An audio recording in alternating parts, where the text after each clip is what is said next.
Alors, bonjour à toutes. Donc aujourd'hui, nous allons travailler sur la séquence 5. Donc situation 5, vous intervenez auprès de différentes sections et vous observez le développement intellectuel différentiel chez les enfants d'âge distinct. Donc séquence 5, le développement intellectuel. Donc, de quoi on va parler ici, c'est comment l'enfant va réussir à atteindre des capacités d'attention, des capacités de mémorisation, des capacités de pensée logique. Donc, par exemple, si on part d'une situation, si Pierre est plus grand que David et que David est plus grand que Jonathan, qui est la personne la plus grande? Donc ce sera Pierre. Pour vous, ça a été très facile de faire le raisonnement. Donc même si on ne voit pas les personnes qui sont devant nous. Par contre, lorsque l'on est enfant, ce raisonnement, on n'arrive pas à le construire, à le mettre en place. Donc en fait, tout ça, ça va se construire par étapes et grâce à différents processus qui vont permettre d'acquérir un développement logique chez un enfant. Donc vous pourrez lire la petite introduction que je vous ai mise sur la trame de cours. Donc grand 1, les stades du développement intellectuel. Donc je vous demande de faire en premier l'activité de votre livre, page 56. Donc comme d'habitude, le corrigé est en ligne. Voilà, vous l'avez ici en ligne, le corrigé. Voilà. Donc vous l'aviez déjà avec le schéma corporel, hein. C'était déjà dans la même partie.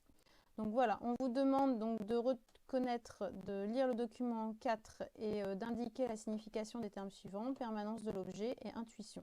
Donc le fait de la permanence de l'objet, ça signifie que l'objet dans la tête de l'enfant va continuer d'exister même s'il ne le voit plus. Donc il sait que l'objet n'est pas absent, qu'il n'est pas perdu, mais qu'il continue d'exister. L'intuition, c'est une forme de connexion immédiate qui va faire appel au raisonnement. Donc grâce au raisonnement, on va pouvoir imaginer ce qui va se passer. C'est le raisonnement intuitif. Question 2. Donc ici, reliez chaque situation au stade de développement. Donc vous avez différentes situations et vous avez les corrigés qui sont en face. Donc une fois que vous avez fait cette activité, vérifiez à l'aide du corrigé que vous aviez bon.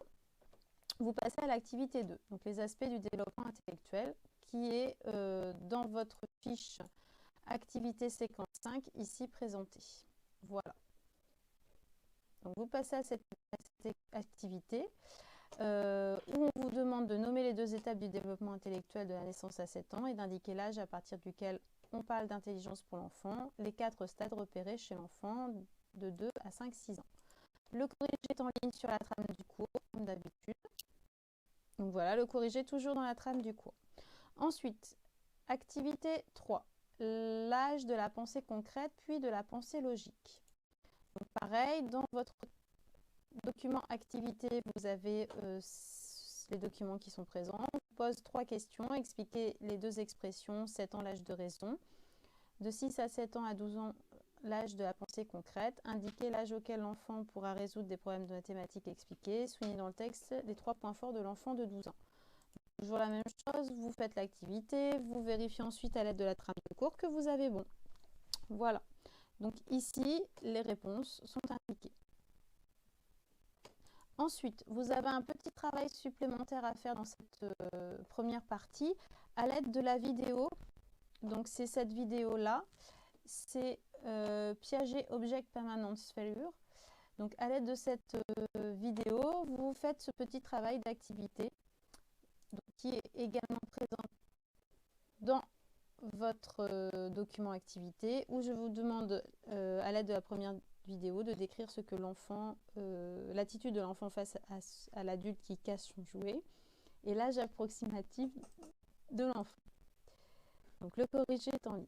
Voilà, et c'est fini pour le grand 1. Donc on passe au grand 2, la construction de l'intelligence par le jeu et les expériences. Donc vous avez la première activité qui est l'activité du livre. Donc vous faites l'activité et vous avez ensuite le corrigé en ligne à la page 57. Donc ici les réponses sont correctes, j'ai vérifié. Ensuite on vous demande la signification du mot abstrait. Donc là vous allez à la fin de votre livre dans le lexique et vous trouvez la définition du mot abstrait. Et ensuite on vous demande d'expliquer la conclusion de l'expérience de transvasement des perles. Donc là, c'est ce qui correspond à l'expérience 2, le transvasement des perles. Une fois que vous avez fait cette activité, vous passez à l'activité 5 qui est présente dans le document activité séquence 5. Donc il faut relier les différents stades, étapes du développement à chaque situation. Ensuite, vous avez la deuxième vidéo sur laquelle vous pouvez travailler. Donc c'est celle-ci que je vous ai mis dans le cloud, où on vous demande à partir des expériences d'indiquer l'âge d'abord approximatif de l'enfant et ensuite de décrire les expériences. Donc les expériences sont dans votre document activité. Donc voilà, il faut les décrire ici. Et vous avez bien sûr le corrigé qui est en ligne à chaque fois. Voilà. Une fois qu'on a fini, que vous avez fini ces activités, vous passez au bilan. Donc ce bilan est dans votre document activité. Il faut compléter donc ici les différents stades et ensuite les replacer dans le tableau. Tout simplement. Voilà, vous avez le corrigé dans la trame écrite du cours. Et ensuite, vous avez donc une petite évaluation formative pour voir si vous avez bien tout retenu. Ça va, je suis dans les temps. Donc pour voir si vous avez bien tout retenu de cette séquence où il faut relier par un trait les stades et les actions acquises à chaque stade. Voilà, donc toujours vous avez le corrigé dans la trame de cours qui apparaît ici. Voilà, donc ça c'est pour jeudi. Pour vendredi, je vous mets une petite évaluation de fin de séance à me faire et à me rendre vendredi dans la journée. Voilà, je vous souhaite bon courage et une bonne journée.